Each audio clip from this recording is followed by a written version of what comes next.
네, 이번 주제는 김학균 신노영증권 리서치센터장, 이세영 채널A 정책기획팀장과 함께합니다. 안녕하십니까? 네, 안녕하십니까?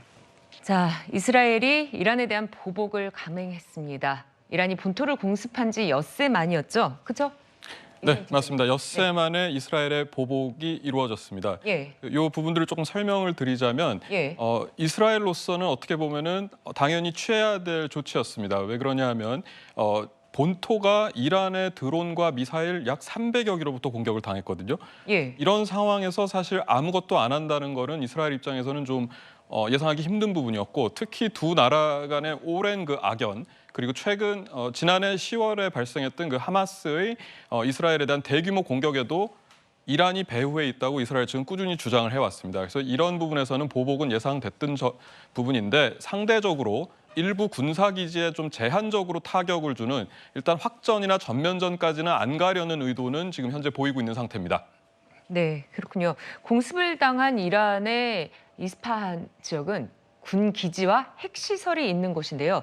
이란 측은 피해가 없었다, 이렇게 밝혔습니다. امنمون هیچ خبری نیست.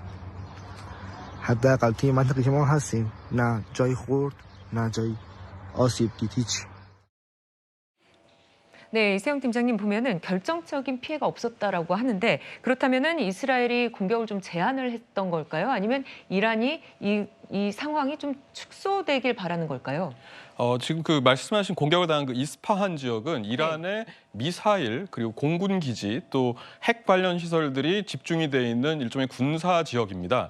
그렇기 때문에 이번 공격은 비록 결정적인 타격이나 아주 큰 피해는 없었다고 하더라도 이스라엘이 언제든지 이란의 이제 핵심적인 군사 시설을 공습을 할 수 있다는 메시지를 분명히 전달하는 그 효과가 있었던 것으로 보이고, 네. 또 이란으로서는 이제 지금 미사일을 자기들이 맞았다고는 주장하지 않습니다. 자꾸 드론을 이제 세 대를 격추시켰다 이런 식으로 주장을 하는데, 양쪽 모두 이제 분명한 메시지를 던지는 거죠. 우리는 방어를 잘했고 더 이상 확전은 이제 원하지 않는다. 또 이스라엘 입장에서도 우리는 언제든지 타격을 할 수 있다. 뭐 이런 이제 서로의 강경한 메시지를 주고받는 이제 그런 상황이라고 볼 수 있을 것 같습니다. 네, 오늘 외신 보도를 보면요, 이란 외무장관은 이스라엘의 추가적인 공세 시에 즉각적인 수준의 대응을 하겠다, 이렇게 경고를 하기로 했습니다. 그렇다면은 이란이 재보복에 나설 수도 있을까요? 네, 지금 여러 가지 그 정황을 살펴보면 이란도 지금 전면전이나 확전에서는 살짝 좀 그 발을 빼는 모양새입니다. 이번 그 외교장관의 이제 발언을 보면 추가적인 공격이 이제 있을 경우에 또 대응을 하겠다 이런 부분이었고, 뭐 이번 이스라엘의 공격은 굉장히 뭐 장난감 수준이었다, 아무런 타격을 못 줬다, 이제 이런 식으로 좀 공격 자체가 매우 제한적이었고 피해가 없었다는 것을 강조하는데, 이런 부분들 자체가 이제 확전이나 어떤 이제 전면전에서는 분명히 선을 긋는 거라고 볼 수가 있겠죠. 네, 알겠습니다. 자, 미국은 이스라엘의 대이란 공격 이후 말을 아끼면서 신중한 기조를 지키고 있는데요. 직접 들어보시죠. The United States has not been involved in any offensive operations. Reflected in our statement and in our conversation is our work to de-escalate tensions. 네, 미국 측은 중동의 확전을 막는 상황 관리에 주력을 하는 그런 모습입니다. 중동의 안전이 아무래도 이제 11월 대선을 앞둔 바이든 행정부의 최대 과제다, 이런 얘기도 나오고 있는데 거기엔 동의하십니까? 네, 상당 부분 미국은 지금 그 확전을 막아야 되는 상황입니다. 특히 바이든 행정부는 11월에 이제 그 대선을 앞두고 있고, 지금 바이든 대통령은 재선을 노리고 있는데, 이런 상황에서 중동이 시끄럽고 어떤 혼란이 가중되는 것은 당연히 집권 대통령에 큰 부담이 될 수밖에 없는 부분이, 그렇기 때문에 이제 최대한 중동 상황을 이제 전쟁이 제한적이거나 없는 상태에서 최대한 안정적으로 관리를 하려 들 것이고, 또 바이든 행정부 같은 경우에는 2021년 집권을 했는데 당시 8월에 여러 가지 우려 속에서도 불구하고 아프가니스탄에서 전격적인 철수를 이미 진행을 한 바 있거든요. 그렇기 때문에 중동에서 어떤 확전이나 이런 부분에서 최대한 그 거리를 두고 개입을 좀 줄이려고 하는 스탠스는 뭐 집권 초기부터 유지가 되어 왔습니다. 그리고 이런 점 때문에 사실은 이스라엘이 이란을 공격하는 데 있어서도 매우 제한적일 수밖에 없습니다. 이스라엘로서는 이제 이란이나 뭐 헤즈볼라, 하마스 이런 그 무장 단체, 흔히 우리가 말하는 저항의 축이라고 불리는 곳에서 대대적인 공습이 있을 경우에는 이제 미국의 그 방어망이나 이런 정보를 의지해야 되는데, 미국이 지금 분명하게 확전 의사를 이제 밝히고 있지 않고 오히려 이걸 굉장히 강하게 억제하려고 있는 상황이기 때문에 이제 이런 부분들도 궁극적으로는 이제 이스라엘과 이란이 전면전을 벌이는 때는 이제 여러 가지 좀 한계점으로 작용할 가능성이 높습니다. 네. 자, 현재 중동 상황이 세계 경제의 큰 변수로 꼽히고 있습니다. 어제 이스라엘의 공격 소식이 전해지면서 글로벌 금융시장이 출렁였고요. 그리고 또 이란의 공습 직후보다는 이스라엘 공습이 있었던 어제 아시아 증시가 더 크게 충격을 받았습니다. 김학균 장모님, 이건 어떻게 봐야 될까요? 네, 뭐 어쨌든 지금 전 세계가 물가가 높아서 걱정인데 예. 중동 지역의 정정이 불안해서 국제 유가가 높게 유지가 된다 그러면 금리도 높게 유지가 될 테고 뭐 이런 걱정이 투자자들에게 투영이 된 것 같습니다. 다만 어저께 그 이스라엘의 이란 공격 소식이 전해진 게 아시아 주식이 거래될 때였거든요. 네네. 근데 아시아 주가 많이 떨어졌죠. 우리나 일본이나. 근데 우리 시간으로 밤에 뭐 미국의 경우는 뭐 나스닥은 많이 떨어졌지만 또 다우는 오르고 유럽 증시는 뭐 그렇게 큰 충격을 안 받았거든요. 그래서 이제 아직까지는 금융시장은 어쨌든 뭐 중동 지역의 정정 불안이 악재인 건 맞지만 더 이상 확산되지 않을 수도 있다라는 기대가 뭐 지금까지는 투영이 된 것 같고 네. 다만 저는 이제 글로벌 경제가 굉장히 좀 유동적인 걸로 바뀐 것 같아요. 어떤 예컨대 면에서? 지금 예. 우크라이나와 러시아가 전쟁하고 있는데 뭐 여러 가지 의견이 있었지만 이 전쟁이 2년 넘게 갈 거라고 생각한 사람 별로 없었거든요. 예. 기본적으로 물가 안정은 평화의 산물입니다. 서로가 자유롭게 교역하고 가장 싼 데서 만들고 해야 물가 안정이 되는 건데 지금처럼 이제 세상이 불안정해지게 되면 뭐 아주 단기적으로 말씀드린 건 아닙니다만은 우리가 경제 생활하면서 상당히 이제 높은 값을 치르고 경제 활동을 해야 되거든요. 그렇게 된다 그러면 뭐 이런 것들이 장기적으로 물가를 끌어내리는 데는 굉장히 부정적인 영향을 주는 뭐 그런 상황이라고 생각합니다. 네, 자 이세영 팀장님 보면요, 지금 중동 상황을 꼭 안정이라고 볼 수는 없어서 좀 불안한 상황입니다. 앞으로도 좀 어떻게 될까요? 네, 중동 그 이제 사태를 지금 다들 이제 확전은 바라지 않고 이제 안정을 이제 원하지만 이제 그 부분에 있어서 이제 확신은 없는 상황인데 네, 결국에는 이게 그 여러 측면에서 봤을 때 이제 미국의 역할이 어쨌든 중요합니다.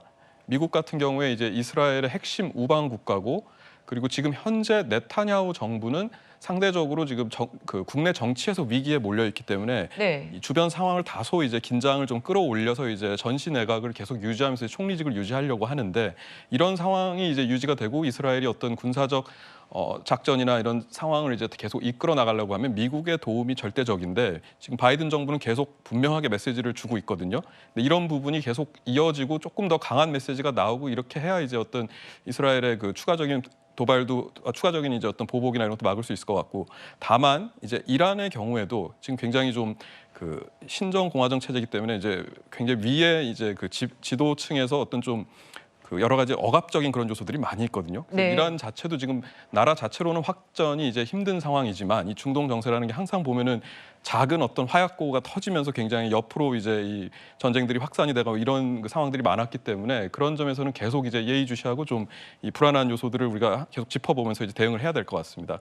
네, 자 김학균 전무님, 그 중동의 불안 요소가 완전히 제거되지 않은 상황인데 네. 중동이 불안하면 우리가 신경 쓸 수밖에 없는 게 바로 유가 아니겠습니까? 그렇습니다. 어떻게 보시나요?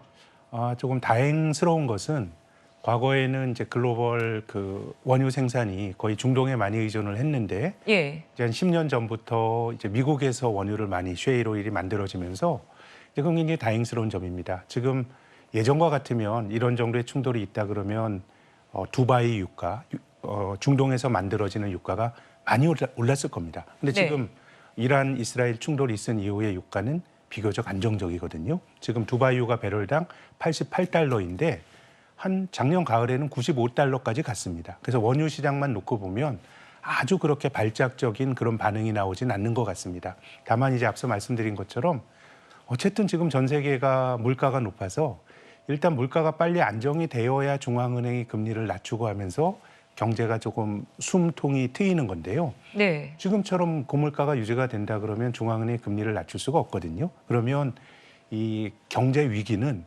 고금리가 장기화되면 지금 이제 금리를 올리지 못하지만 거의 뭐 작년부터 고금리가 1년 이상 장기화되다 보면 누군가는 계속 고통을 받게 되고 그중에 누군가가 탈이 나는 게 금융위기가 되는 거거든요. 네, 네. 그래서 지금 글로벌 경제 전체적으로 보면 물가가 안정이 돼서 중앙은행이 금리를 낮추면서 팽팽한 긴장을 좀 빼줘야 되는데 뭐 이런 식의 어떤 그 중동 불안이라고 하는 거는 조금이라도 물가 불안에 영향을 주는 거기 때문에 굉장히 안 좋은 소식인 건 맞는 것 같습니다. 네, 불과 얼마 전까지만 해도 미국에서 금리 인하 전망이 나왔고 올해 몇 차례에 걸쳐서 인하할 수 있다 이런 얘기도 나왔었는데 그 기대감은 상당히 후퇴한 것으로 지금 볼 수 있을까요? 네, 연초 금년 초에는 미국의 이제 연방준비제도가 3월부터 금리를 낮추기 시작해서 올해 내에 6차례 정도 금리 낮출 거다라고 하는 게 금융시장의 다수 기대였습니다. 근데 지금은 잘해야 9월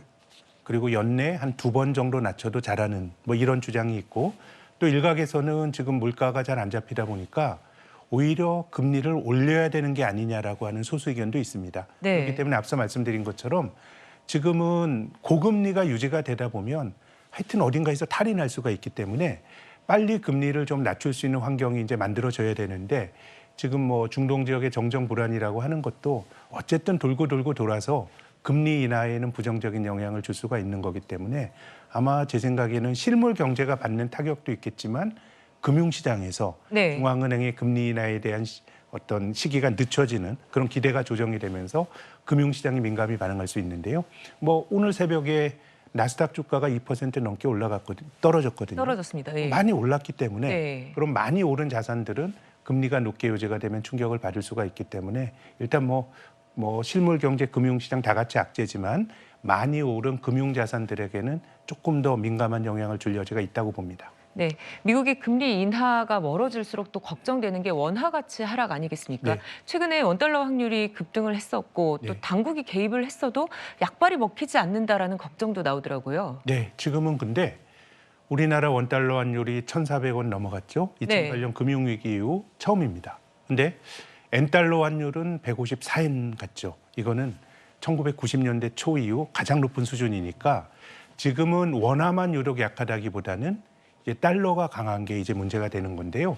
지금 글로벌 경제의 큰 불균형은 미국 경제는 너무너무 잘 나갑니다. 예. 그러다 보니까 이제 미국 연방준비제도가 금리를 낮추기가 굉장히 이제 어려운 겁니다. 근데 이제 미국 입장에서는 그나마 경제가 괜찮으니까 고금리를 버틸 수 있는 내구력이 있는데 이제 우리나라를 생각을 해보면은 어떻게 보면 이제 부동산 PF라든가 내수가 안 좋기 때문에 금리를 낮춰야 되는데 미국보다 한국의 금리가 굉장히 낮은 상황이 되다 보니까 우리나라 한국은행이 미국보다 금리를 먼저 낮추기가 힘든 여건이거든요. 네. 제 생각에는 지금 원달러 환율이 높아진다, 원화가 약세가 된다라고 하는 거는 우리나라 사람들 경제 활동하는데 비용이 높아지는 거기 때문에 좋은 건 아닌데 이런 현상 자체는 한국에서만 나타나는 현상이 아니고 미국 이외 통화는 전부 달러에 대해서 약한데 이제 문제는 미국이라는 나라의 기축통화국의 금리가 높게 유지가 되면 그 자체가 다른 나라를 계속 압박을 하는 거거든요. 예. 그래서 저는 아무튼 여러 가지 문제들이 미국의 물가를 좀 안정시키는 쪽으로 가야 되는데 미국 경제는 너무 뜨겁고 또 중동 불안 이런 것들이 물가를 자극할 수 있는 거기 때문에 굉장히 제 생각에는 금융 쪽에서는 긴장이 앞으로 굉장히 높게 유지가 될 가능성이 높다고 생각합니다. 네, 한동안 그러면은 금융시장의 긴장이 이어질 것이다 이렇게 보시는 저는 그렇게 거죠? 봅니다. 예, 네. 알겠습니다. 자, 중동의 정세 불안과 또 이에 따른 글로벌 금융시장 그리고 우리나라 실물 경제까지 짚어봤습니다. 두 분과는 여기서 인사 나누겠습니다. 고맙습니다. 네, 저희는 60초 뒤에 돌아오겠습니다.